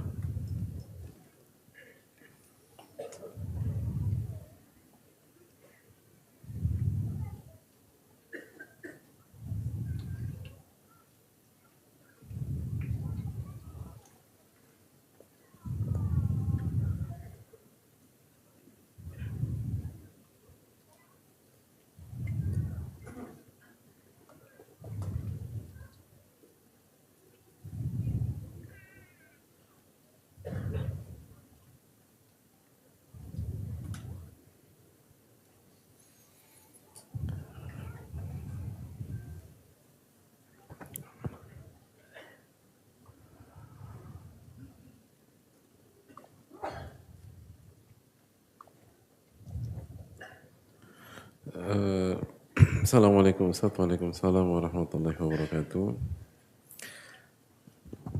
Izin bertanya, tapi sebelum ke pertanyaan saya ingin meminta untuk didoakan. Saya ingin segera untuk menikah. Semoga Allah datangkan dengan segera jodoh yang soleh. Dan juga saya ingin merasakan umroh atau haji. Semoga Allah senantiasa mendengar dan mengabulkan segala bentuk doa-doa saya. Wafaqakillah lin nikahi wa li adail haji wal umrah amin ya rabbal alamin. Jujur kepada Allah Subhanahu wa taala. In tasduqillah yasduqa, jika kita jujur kepada Allah, Allah akan wujudkan cita-cita kita. Dan khususnya haji dan umrah ya, faktor utamanya bukan uang sebenarnya. Faktor utamanya itu kejujuran dan air mata ketika kita berdoa untuk bisa berangkat ke sana. Karena banyak orang yang awalnya nggak punya uang, tapi begitu jujur dan totalitas, maka Allah mudahkan perjalanannya sampai ke rumahnya. Semoga Allah berikan kita taufik untuk bisa mengerjakan ibadah haji dan umrah. Amin ya rabbal alamin. Pertanyaannya, saya seorang perawat di bulan Sya'ban, saya selalu mendapatkan dinas malam. Terkadang sangat lelah sekali bekerja di rumah sakit menghadapi seluruh perihalnya, apalagi tenaga seorang perempuan rasanya terbatas. Amalan atau hal yang harus dilakukan seperti apa yang benar-benar bisa terasa pahala dan pengampunan dari Allah bagi saya? Selain saya menolong pasien dengan ikhlas dan sabar, saya ingin selalu merasakan kehangatan malam malam Sya'ban. Jazakallahu khairan. Wassalamualaikum warahmatullahi wabarakatuh. Hadirin Allah muliakan, perawat dan tenaga medis adalah sebuah pengabdian yang sangat mulia. Jika ikhlas dan benar-benar menata hati ketika mengerjakan itu semua. Karena ini adalah pekerjaan untuk orang-orang yang berjiwa besar. Maka terapkan materi kita pada hari ini. Terapkan materi kita pada hari ini sebelum berangkat. Tadi kita butuh kesabaran dalam mengkondisikan niat kita, keikhlasan kita, lalu tinggalkan segala pujian-pujian manusia dan hal yang bisa membuat kita riya dan sum'ah, lalu berazam kita totalitas dalam membantu dan menolong keselamatan orang. Itu sangat besar sekali, gitu. Dan ini kan PR kita semua gitu loh. Kita tuh banyak di antara kita berada di aktivitas atau bidang yang sangat powerful, sangat bermanfaat, tapi terasa hambar karena kita lupa poin yang kita bahas pada sore hari ini. Itu poin. Jadi sekali lagi poin ini terapkan dalam semua ketaatan. Ini kan pembahasannya tentang ketaatan. Kita sebutkan dua contoh tadi itu hanya sebagai upaya memudahkan pemahaman kita dalam masalah bukan pembatasan. Karena sekali lagi mengobati dan menolong keselamatan orang. Kita tahu dalam surat Al-Maidah ayat 32 apa yang Allah firmankan, "Wa man ahyaha faka'annama ahyan nasa jami'a." Dan barang siapa yang menyelamatkan sebuah nyawa, maka seakan-akan dia menyelamatkan manusia seluruhnya, bahkan menyelamatkan seluruh manusia. Itu kan luar biasa. Menyelamatkan menolong keselamatan orang. Oh, itu pahala luar biasa jamaah. Man naffasa an mu'min kurbatan min kurabi dunya naffasallahu anhu kurbatan min kurabi yaumil qiyamah. Barang siapa yang menghilangkan kesulitan seorang mukmin di dunia, maka Allah akan hilangkan kesulitan dari kesulitan-kesulitannya di hari kiamat. Hari yang matahari 1 mil di atas kita. Ini sangat luar biasa. Kalau nggak ada amalan lain kecuali amalan wajib yang kita kerjakan, lalu fokus pada ini dengan keikhlasan, itu pahala luar biasa, hadirin. Itu pahala sangat luar biasa. Tapi lagi-lagi, PR kita itu seringkali kita mengerjakan sesuatu tanpa hati, itu masalahnya. Jadi bukan hanya penanya, ada banyak gitu loh. Ya contoh, secara umum hadirin udah menikah belum? Belum, udah kan? Yang udah nikah tapi nggak ngaku siapa? Hadirin, kalau kita benar-benar masuk ke dalam pernikahan dengan poin hari ini, gitu loh, poin hari ini, dan kita jalani setiap hari pas kita bangun, lalu kita sholat tahajud atau sholat witir atau sambil nunggu subuh atau ba'da subuh kita baca zikir pagi petang sebelum benar-benar berinteraksi dengan istri lah atau sebelum benar-benar berinteraksi dengan suami, lalu kita terapkan poin kita hari ini, oh itu luar biasa. Gimana jadi suami yang ikhlas, gimana jadi istri yang ikhlas dan mengharapkan ridho Allah SWT. Dan kita nggak mengharapkan pujian dari istri kita, pujian dari suami kita, terlepas suami kita atau istri kita kasih komplimen atau kasih pujian atau nggak menghargai. Ketika seorang istri berniat menyiapkan sarapan, mau dimakan kayak, mau dianggurin kayak, mau dipuji nggak dipuji, dibilang keasinan, agak enak dan seterusnya. Kita tinggalkan itu semua. Yang kita lakukan adalah semoga Allah ridho dengan kita. Dan hari ini saya akan totalitas jadi suami. Dan hari ini saya akan totalitas jadi istri. Bayangin gak sih gimana perubahan hidup kita? Dan bagaimana berkualitasnya kita sebagai suami atau sebagai istri? Gitu. No issue sama sekali. Kita nggak minta kita jadi pribadi yang nggak minta dihargai sama pasangan kita. Kita jadi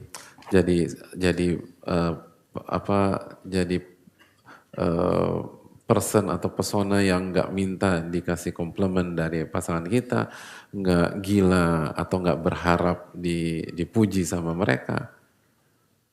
Tapi di waktu yang sama, performance kita dan kinerja kita sebagai suami dan istri itu luar biasa. Kita bantu ini, support ini, walaupun istri kita nggak ucapkan terima kasih sama sekali, walaupun suami kita nggak pernah muji kita sama sekali. Tetap tampil totalitas. Ini loh dampaknya. Jadi makanya saya nggak masuk ke poin kedua, poin ketiga. Ini poin pertama aja. Untuk bisa kita terapkan, mungkin kita butuh 1, 2, 3 bulan. Ini nih sebelum ibadah nih. Kita butuh waktu untuk meresapi dan menghayati. Gitu. Kita sebagai anak gitu loh. Atau kita jadi orang tua yang punya hadirin anaknya berapa? 9, 11. Sebenarnya 11 lagi. Dari usia 1 sampai 11 tahun komplit. Bayangkan itu. Itu gimana peliknya, gimana peningnya, gimana ininya. Kenapa banyak orang yang stres? Jujur aja nih, ketika kita kelabakan, overwhelmed dan ribet setengah mati ngadepin anak kita, pernah gak kita terapkan poin ini dalam kehidupan kita? Gitu. Bangun dari tidur, lalu mandi, berwudu, lalu tahajud, lalu sholat witir, di tengah-tengah itu tanamkan niat hari ini, tanamkan keikhlasan. Lalu saya harus jadi ayah yang baik, saya harus jadi teladan. Gitu. Setelah taufik dari Allah Subhanahu wa taala, anak-anak melihat saya. Gitu. Saya harus nabung kasih sayang ke anak-anak. Saya harus tabung safety dalam diri anak-anak. Anak-anak harus disayangi. Saya nggak boleh terpancing karena itu ngerusak mereka. Dan itu hanya buat bom waktu yang akan meledak di kemudian hari. Dan yang paling dirugikan itu saya. Dan gimana pertanggungjawaban saya di hari kiamat nanti kalau saya tidak bisa jadi teladan bagi anak-anak. Dan mau dihargai anak, mau dikatakan walaupun anak nggak ngerti tujuan mulia saya, walaupun anak nggak mengapresiasi, anak sebel, anak kesel, anak bilang papa jahat, atau abi nggak punya perasaan, tapi kita tetap on track sebagai seorang pendidik dan kita hanya berharap dari Allah Subhanahu Wa Taala. Pengen nggak sih gimana kualitas kita sebagai seorang ayah? Atau bayangin gak sih kualitas kita sebagai seorang ibu? Ini satu poin toh loh. Dari keterangan para ulama. Kita lemah di sebelum mulai gitu loh. Before-nya tuh hampir nggak ada sama sekali. Yang jadi masalah kan kenapa kehidupan kita sering hambar, plain, terus nggak ada rasa, nggak ada kenikmatan. Ya karena kita ngejalan ini kayak robot gitu loh. Udah, karena ini rutinitas ya begitu aja terus sudah bangun segala macam ini. Tapi kalau kita bisa menjadikan setiap hari momen spesial dalam hidup kita, dan nggak usah ribet-ribet gitu loh. Tapi dengan jaga momentum sebelum semua kegiatan hari itu berjalan, itu dahsyat banget. Itu luar biasa. Tapi siapa di antara kita yang diberi taufik untuk bisa melakukan ini? Dan siapa yang mau kerja keras melakukan ini? Dan siapa yang mau sabar melakukan ini? Ini tentang bab kesabaran. Ini bukan 1-2 kali. Ini mahalnya minta ampun. Dan kita semua lalai ilaman rahimah rabbuh dalam masalah ini. Kecuali dirahmati oleh Allah Subhanahu Wa Taala. Termasuk yang bicara. Jadi kalau kita semua termasuk yang bicara benar-benar bisa menerapkan ini di setiap awal waktu. Kan makanya kenapa para ulama mengatakan bahwa hari itu ibarat unta. Kalau Anda pegang kepalanya, itu semua badan sampai ekor ikut. Kan gitu. Gak mungkin kan antum arah kepala unta lalu antum bawa dia ke utara, ekornya ke selatan, kan gak mungkin. Terus untanya bilang, ekor gue ketinggalan nih. Kan gak ada unta kayak begitu. Begitu Anda pegang kepalanya, semua tuh badan ikut sampai seekor-ekornya. Nah kita tuh kalau kita bicara kegiatan sehari-hari atau daily activities, kita punya PR besar di waktu pagi. Kita punya PR besar di kehilangan momentum sebelum aktivitas. Makanya itu penting zikir pagi, itu kan itu. Agar kita setelah sholat subuh tuh duduk dulu, tenang, nggak megang handphone, nggak langsung screen time, nggak sibuk sana sini, duduk dulu. Tapi kalau kita nggak punya sisi itu, manfaatkan sebelum subuh, gitu loh, tenang dulu. Niat dilurusin lagi, yang lagi sebel amarah diredakan lagi. Kalau masih kesel, angkat kepada Allah Subhanahu Wa Taala. Itu luar biasa aja mas sekalian, harus coba deh, gitu. Kita harus perjuangkan itu. Sehingga semuanya tuh berkualitas, baik dalam konteks ini jadi perawat atau dalam bidang-bidang lain. Sebenarnya kan ini bukan hanya perawat aja, semua pekerjaan untuk mendapatkan nafkah halal itu kan bisa menjadikan hari itu sebuah hal yang indah bagi kita. Atau kita sebagai seorang istri bagaimana ngejagain dan jadi benteng rumah tangga di rumah. Itu kan kalau kita setiap pagi sebelum semua aktivitas diniatkan sebagaimana tadi, itu luar biasa. Tapi siapa dan demikian? Susah memang. Tapi sadarkah bahwa kita tuh kehilangan itu selama ini? Kita gak punya waktu untuk mengeset ini sebelum kita melakukan sebuah kegiatan. Kalau itu penting. Ya misalnya kita mau ke rumah orang tua gitu loh. Siapa di antara kita sebelum ke rumah orang tua itu setting dulu aja. Gitu loh. Kan caranya banyak, bisa ambil air wudhu, sholat sunnah mutlak, lalu dudukin lagi bahwa saya akan ke rumah orang tua, saya harus jaga kehilangan saya nggak boleh terpancing, apalagi kalau kita punya pola komunikasi yang nggak bagus atau yang sudah terpola nggak kondusif, berarti kan kita harus ekstra perhatian, ekstra ramah dan siap-siap direspon nggak nyaman, nggak enak, sebagaimana biasa. Bisa nggak kita sabar? Nah itu tuh udah dipersiapkan atau belum? Semua tuh tentang persiapan. Dan ini bukan konsep yang ajaib. Sekali lagi di setiap bidang itu demikian, gitu loh. Setiap bidang itu demikian. Kan di pekerjaan banyak kita, sebelum mulai pekerjaan biasanya apa? Briefing dulu. Setelah selesai exit briefing. Benar nggak sih? Iya, itu kan konsep kita. Ini before, during sama after kan itu poinnya. Tapi kan kita terapkan itu untuk hal duniawi, tapi kita nggak terapkan untuk jiwa, untuk ibadah, dan untuk hal-hal lain gitu loh. Padahal penekanannya sama. Gitu. Semua demikian. Mau yang kerja di ini, sebelum ini briefing dulu ya gitu loh. Semua demikian. Tapi siapa di antara kita seperti itu? Kita tidak datang ke mall atau datang ke kantor atau ke sebuah gedung di pagi atau di waktu sebelum buka, kita masuk ke parkiran, itu security briefing gitu loh. Istirahat di tempat, dengerin petua hari ini. Kan itu poinnya. Lalu di dalam juga demikian. Hadirin yang suka olahraga, sebelum masuk pelatih ngumpul, lalu jelas briefing lagi, kasih pattern, gini. Padahal patternnya itu aja, itu udah dilatih berhari-hari, berbulan-bulan. Tapi itulah pentingnya bagaimana ngeblok waktu sejenak sebelum masuk ke sebuah perhelatan atau aktivitas atau pertempuran atau perjuangan.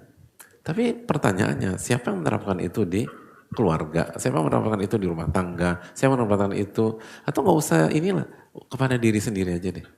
Gitu, kepada diri sendiri. Siapa di antara kita melakukan itu? Padahal untuk hal yang lebih di bawah, bukan rendah ya, tapi di bawah, kita terapkan itu tiap hari. Tapi untuk hal-hal besar seperti sholat, seperti puasa, seperti ini, lupa kita. Makanya kan itu kenapa ada sholat sunnah, qobliyah gitu, antara adzan dan qomat. Kenapa di beberapa waktu sholat ditekankan seperti subuh, seperti zuhur. Kan untuk itu hadirin. Untuk itu. Jadi sebelum masuk ke sholat zuhurnya, Anda qobliyah dulu untuk menenangkan, lalu mempersiapkan semuanya agar begitu masuk sholat zuhur atau begitu masuk sholat subuh atau misalnya sholat qobliyah non rawatib di asar atau maghrib atau isya, itu agar di antara hikmahnya agar begitu masuk ke sholat wajibnya Anda siap. Tapi jadi masalah kan kita masbuk gitu loh.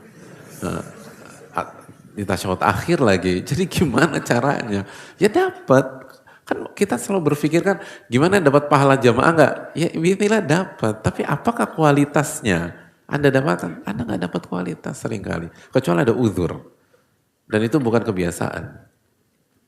Semua itu demikian gitu loh. Semua demikian. Makanya marilah kita rubah poin ini pelan-pelan dan minta pertolongan kepada Allah. Dan coba lihat ya, sebulan aja kita jungkir balik, ingat harus sabar, jungkir balik dengan pola ini, hidup kita berubah. Hidup kita berubah. Kita akan lebih tenang ngadepin istri, kita akan lebih sabar ngadepin suami, kita akan lebih menikmati ngedidik anak-anak, kita akan lebih kasih uzur kepada orang tua, gitu loh. Walaupun mereka salah atau anak-anak nakal, anak-anak bandel, suami egois, istri suka ngedebat atau ngejawab. Seringkali kita nggak siap ngadepin itu. Benteng kita tuh nggak kokoh, itu masalahnya. Hidup itu tentang seni bertahan, bukan menyerang. Gitu loh. Seni bertahan, minta perlindungan. Makanya qul a'udzu birabbin nas, gitu. Aku minta perlindungan kepada Allah, perlindungan. Perlindungan itu pertahanan. Qul a'udzu birabbil falaq. A'udzu billahi minasyaitonir rajim. Itu semua tentang perlindungan. Itu defense gitu loh. Selama ini kita seringkali, kenapa banyak kita berantakan? karena kita fokus pada penyerangan pihak lain. Kita lupa membangun benteng pertahanan yang kokoh. Dan yang dibahas para ulama pada hari ini bagaimana membangun benteng. Benteng keikhlasan, harus kuat. Makanya nggak boleh ria, karena begitu Anda ria, Anda rapuh. Begitu, simpel aja, begitu kita menikmati, atau begitu kita berharap dipuji manusia, kita akan hancur ketika dicela manusia. Itu aja konsekuensinya. Begitu kita nggak peduli dengan pujian orang, kita nggak peduli dicela orang. Makanya ciri-ciri orang ikhlas apa? An yakun al-madah wa dham sawa. Orang ikhlas itu menganggap dipuji sama dicela sama aja. Jadi ini yang kita lupa. Kita lupa membangun benteng pertahanan yang bernama iman, yang bernama tauhid, yang bernama keikhlasan. Ketika kita mau memulai sebuah aktivitas, mau memulai sebuah ibadah, mau memulai sebuah amal soleh. Itu jadi masalah. Sehingga kita ringkih, kita rapuh, kita fragile. Lalu seperti sebagaimana biasa, kecuali dirahmati Allah, begitu kita terpuruk, yang kita salahkan A, B, C, D, E, F, dan seterusnya. Dan akhirnya nggak menyelesaikan masalah. Karena yang jadi masalah adalah pertahanan kita. Oke, si A berhenti nyerang, nanti si B yang nyerang. Si B berhenti, nanti si C. Si C berhenti, D. Dan akhirnya kita babak belur terus. Tapi kalau benteng pertahanan kita kuat, mau si A, mau si B, mau si C, mau si D, mau si E, gak ada isu. Tapi itu tadi, kita butuh waktu sebelum mengerjakan sesuatu, dudukan ini dulu gitu loh. Dudukan ini dulu, saya harus totalitas, saya harus ikhlas, Allah maha melihat gitu loh. Itu dampaknya beda, jelas beda. Bismillah. Apalagi kita lakukan sebelum subuh kan waktu berkah. Allah turun ke langit dunia. Lalu atau setelah subuh itu kan buri kali umati fi bukuriha, umatku diberkahi di waktu pagi. Itu waktu-waktu berkah yang harus dijaga benar-benar untuk mengamankan duhanya, lalu siangnya, lalu sorenya, lalu malamnya. Itu hal yang perlu kita camkan bersama-sama. Allah Ta'ala bisawab.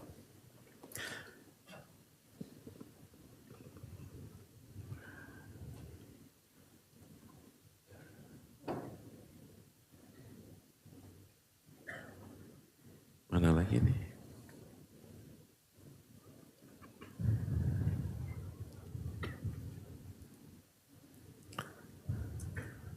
Syukur, terima kasih.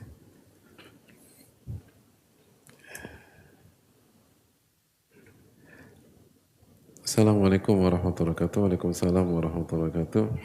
Semoga Allah bersenantiasa merahmati Imam Ibnul Qayyim dan jamaah, para ulama, ustadz beserta keluarga, semua tim membantu terselenggaranya kajian rutin ini, seluruh jamaah yang menyimak kajian dan semua umat muslim di dunia. Amin wa iyyakum. Begitu juga bagi yang bertanya.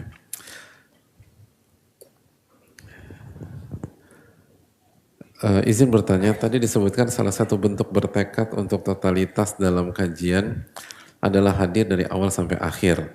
Apakah sesi tanya jawab termasuk bagian dari sebuah kajian? Menurut jamaah gimana nih hari ini? Karena seringkali ditemukan saat materi selesai kemudian masuk sesi tanya jawab, suasana langsung berubah menjadi kurang atau bahkan tidak kondusif seolah kajian telah selesai. Dan hal tersebut mengganggu konsentrasi jamaah yang ingin menyimak sesi tanya jawab. Mohon penjelasan dan nasihat. Semoga Allah mudahkan para ini diangkat dan dibahas. Jazakumullah barakallahu fikum. Iya, hadirin Allah muliakan. Ini bahkan sesi tanya jawab itu kajian itu sendiri. Di antara dalilnya hadis Jibril. Ketika malaikat Jibril datang dalam wujud laki-laki yang sangat luar biasa penampilannya, syadidu bayadhi thiyab, bajunya putih bersih, syadidu sawad sya'ar, rambutnya hitam berkilau, la yura atharu safar wa la ya'rif minna ahad, nggak ada bekas dalam baru pulang dari safar dan kita nggak kenal ini orang siapa. Karena ternyata beliau malaikat Jibril. Lalu sosok ini bertanya, ya Muhammad akhbirni anil Islam, tolong jelaskan kepadaku tentang Islam, lalu tentang iman, lalu tentang ihsan. lalu tentang hari kiamat, lalu tentang tanda-tanda hari kiamat, lalu di akhirnya di ending hadis tersebut Nabi SAW bertanya, tahu nggak siapa yang bertanya tadi? Kata Nabi SAW, fa'innahu Jibril atakum yu'allimukum dinakum. Itu malaikat Jibril yang datang kepada kalian untuk mengajarkan agama kalian. Jadi hadis ini isinya dari awal sampai akhir sesi tanya jawab. Itu menunjukkan bahwa tanya jawab adalah bagian dari kajian dan metodologi dalam menyampaikan ilmu dan sangat penting. Dan sekali lagi, sesi tanya jawab adalah perintah dari Allah Subhanahu wa taala bagi yang nggak tahu dan harus dijawab bagi yang tahu. Karena itu Allah firman Allah Subhanahu wa taala fas'alu ahla dzikri in kuntum la ta'lamun dalam surat Al-Anbiya ayat 7, bertanyalah kepada ahli ilmu jika kalian tidak mengetahui. Jadi orang yang bertanya terlepas dijawab atau enggak, dia setiap penanya sejatinya sedang menjalankan perintah Allah dalam surat Al-Anbiya ayat 7 atau An-Nahl ayat 43. Fas'alu ahla dzikri in kuntum la ta'lamun, bertanyalah kepada ahli jika kalian tidak tahu. Jadi ini sedang taqarruban. Bertanya itu pahala. Pahala. Ini menjalankan perintah Allah Subhanahu wa taala. Adapun pertanyaan dijawab atau enggak dijawab itu urusan lain. Atau adapun pertanyaan dijawab dengan jelas atau dijawab dengan ucapan saya tidak tahu dari seorang ulama atau syekh atau guru atau ustadz, itu tidak mengurangi pahala dari penanya. Jadi sesi tanya jawab itu penting. Dan bukan hanya duduk dan mendengar.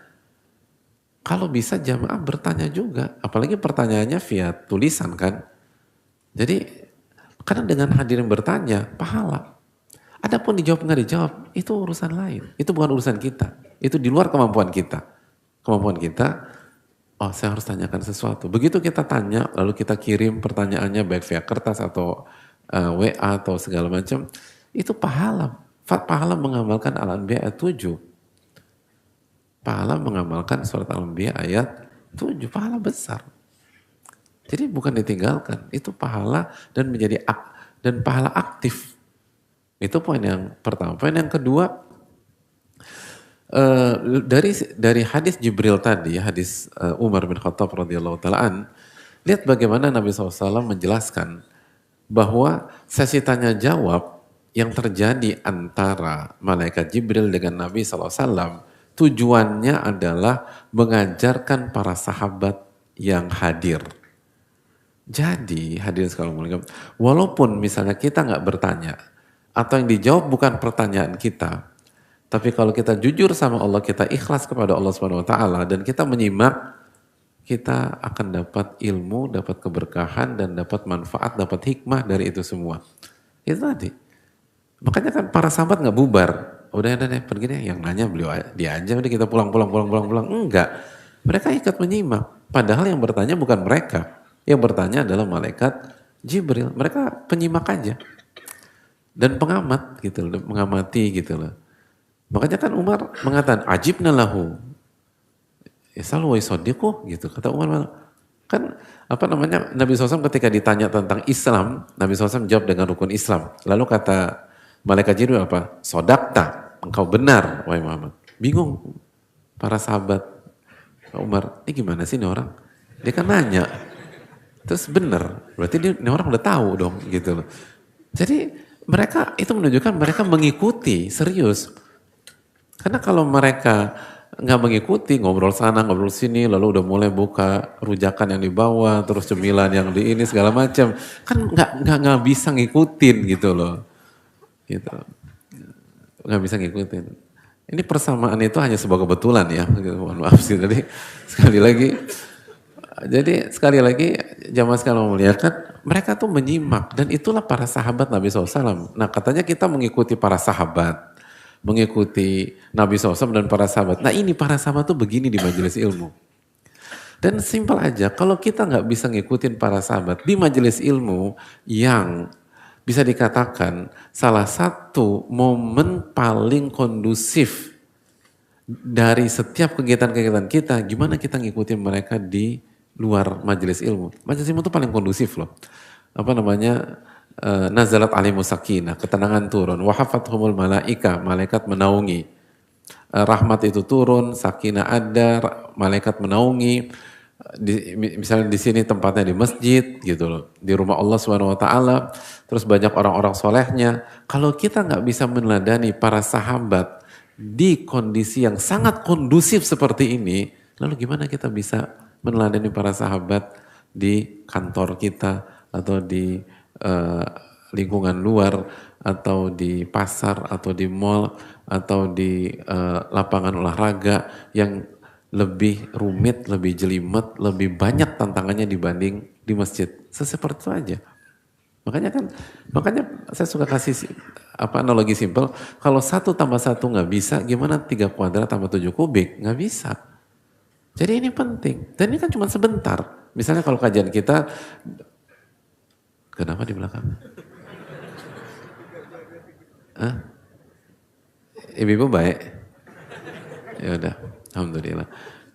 Jadi hadirin Allah muliakan, kita kan cuma sebentar, cuman misalnya dari jam 5 sampai Isya, simple banget gitu. Kalau kita nggak bisa bertahan, kenapa sih?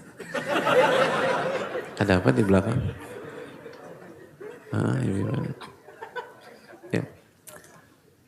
Ibu-ibu sehat kan? Sehat, alhamdulillah. Oke.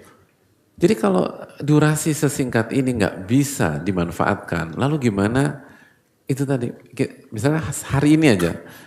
Berarti kan kalau salah satu momen yang paling kondusif di kita, misalnya di hari ini ya misalnya, yuk ini dari jam 5 sampai Isya gitu. Kalau ini nggak bisa, lalu gimana dari pagi tadi sampai jam 5 atau dari setelah Isya sampai kita istirahat, itu lebih sulit loh, lebih mudah gitu loh. Kan demikian. Saya mau tanya, simpel aja lah. Hadirin masih kena macet nggak kalau parkir di daerah sini? Masih? Oke. Lebih mudah mana? Ngikutin apa polanya Nabi SAW, para sahabat ketika kita di sini nih, gitu loh. Ada kita di sini, gitu loh. Yang tadi ibu-ibu bisa ketawa belakangan aja, kita langsung ngeh dan langsung pay attention ke mereka, atau ketika ngantri gitu, nanti pulang ngantri terus nggak jalan-jalan gitu loh, lambat, terus ada yang nyerobot kanan dan nyerobot kiri gitu loh, terus ada yang mobil depan kita bayarnya lama banget, terus nanti kartunya habis segala macam. Kan lebih susah mana jamaah sekalian? Kalau ini nggak bisa, ya nggak mungkin lah di luar sana bisa. Jadi kita harus sadari bahwa ini adalah momentum kita untuk melatih diri gitu loh. Ini bukan hanya sekedar itu, ini penting. Jadi itu. Terus yang berikutnya tanda kita bersyukur. Tanda kita bersyukur. Kita tuh harus banyak-banyak bersyukur kepada Allah Subhanahu wa taala. Banyak-banyak bersyukur kepada Allah Subhanahu wa taala, lalu kepada pemerintah dan seterusnya. Kita masih enak belajar di sini gitu. Di banyak belahan dunia susah banget untuk punya kajian dan punya majelis taklim itu susah. Baik nanti kendala regulasi atau kendala nggak ada ustadznya, nggak ada gurunya, nggak ada ininya. Orang kalau ngaji harus safar, ngaji harus kejar sana atau pindah pulau atau ikut kajian di negara terdekat gitu loh. Dan itu terjadi. Di beberapa negara itu kajian offline itu kalau ada guru atau ustadz yang didatangkan ke negara tersebut. Dan kalau datang itu jamaah yang ada di negara-negara tetangga pada datang semua. Gitu loh. Jadi bayangkan gitu. Harus di sebagian tempat orang kalau untuk ngaji harus pakai visa, bayangin. Harus pakai visa. Kalau nggak bisa datang untuk majelis, makanya ini ujian bagi kita. Kita yang berada di lingkungan atau di negara yang alhamdulillah aman, baik dan seterusnya, diberikan kesempatan. Nah bisa bersyukur apa enggak gitu loh. Bisa memanfaatkan atau tidak. Kalau kita nggak manfaatkan nanti Allah cabut. Baik Allah cabut dengan di kotak di luar kita atau di kota kita, karena nanti kita dipindah tugaskan di mana di daerah nggak bisa ada kajian atau kena kendala sakit atau lain sebagainya, itu poin. Jadi dan itu terjadi di 1-2 orang gitu. Ada sebagian orang tuh nyesal, dulu tuh saya di kota yang banyak banget kajiannya tapi saya nggak pernah datang atau jarang memanfaatkan atau nggak serius. Begitu ini saya dipindah dan sekarang susah nyari. Jadi sekali lagi ini adalah tanda bersyukur kita kepada Allah Subhanahu wa ta'ala. Kecuali kalau ada udzur syar'i, kecuali ada kondisi dan kita kita harus husnudzon sama saudara-saudara kita. Tapi kalau kita punya kesempatan bisa sampai selesai, maka ikutilah karena itu keberkahan. Dan ada banyak orang dapat hidayah karena pertanyaan orang lain, bukan karena pertanyaannya. Apalagi sebagian kita ya yang sudah terbentuk bukan tipikal penanya gitu loh. Kan secara umum kita ini kan nggak tahu ya kita atau saya ya atau gimana. Tapi kita sering kali itu kan PR-nya tuh susah nanya gitu loh. Kalau suruh nanya nggak kepikiran, nanya apa ya. Tapi begitu temennya nanya, itu benar tuh benar. Kan kita karena culture kita dibangun begitu gitu loh. Kita tuh bukan, khususnya yang mungkin generasi sekarang beda ya dengan sistem pendidikan yang, tapi kita ini yang kayak kita gitu ya. Itu kan dulu tuh seringkali proses belajar itu satu arah, terus nggak ada kesempatan, terus tidak dirangsang dan lain sebagainya. Jadi ada banyak hal yang sebenarnya kita butuhkan, tapi kita tuh nggak kepikiran aja nanya, atau takut nanya, atau malu dan seterusnya. Tapi begitu teman kita nanya, itu penting banget tuh, itu yang saya punya dan lain sebagainya. Jadi sesi tanya jawab ini berkah luar biasa kalau ditunaikan sesuai dengan haknya. Wallahu ta'ala alam bisa. Saya rasa cukup sampai di sini. Semoga bermanfaat dan sekali lagi poin hari ini tuh penting banget lah gitu. Dan kita butuh waktu untuk menerapkan. Dan kalau kita berhasil akan ada perubahan dahsyat dalam hidup kita biiznillah. Semoga Allah berikan taufik untuk bisa mengamalkan. Subhanallah wa syukur la ilaha illa anta astaghfiruka wa atubu ilaik. Assalamualaikum warahmatullahi wabarakatuh. Syukran, makasih.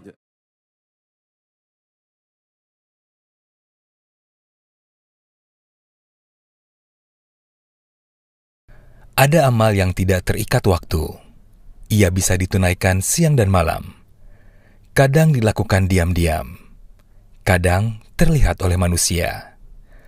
Selama niatnya mencari ridho Allah dan sesuai tuntunan Rasulullah Shallallahu Alaihi Wasallam, Allah menyimpan pahala amal itu di sisinya. Inilah keistimewaan yang Allah janjikan bagi orang yang gemar bersedekah dengan ikhlas. Mulailah bersedekah kepada yang terdekat, seperti keluarga, kerabat, hingga saudara jauh yang membutuhkan. Kita juga bisa bersedekah dan terlibat dalam perjuangan menebar kebaikan melalui beragam program serta operasional Yayasan Muhajir Peduli Indonesia yang insya Allah bermanfaat. Salurkan sedekah terbaik kita melalui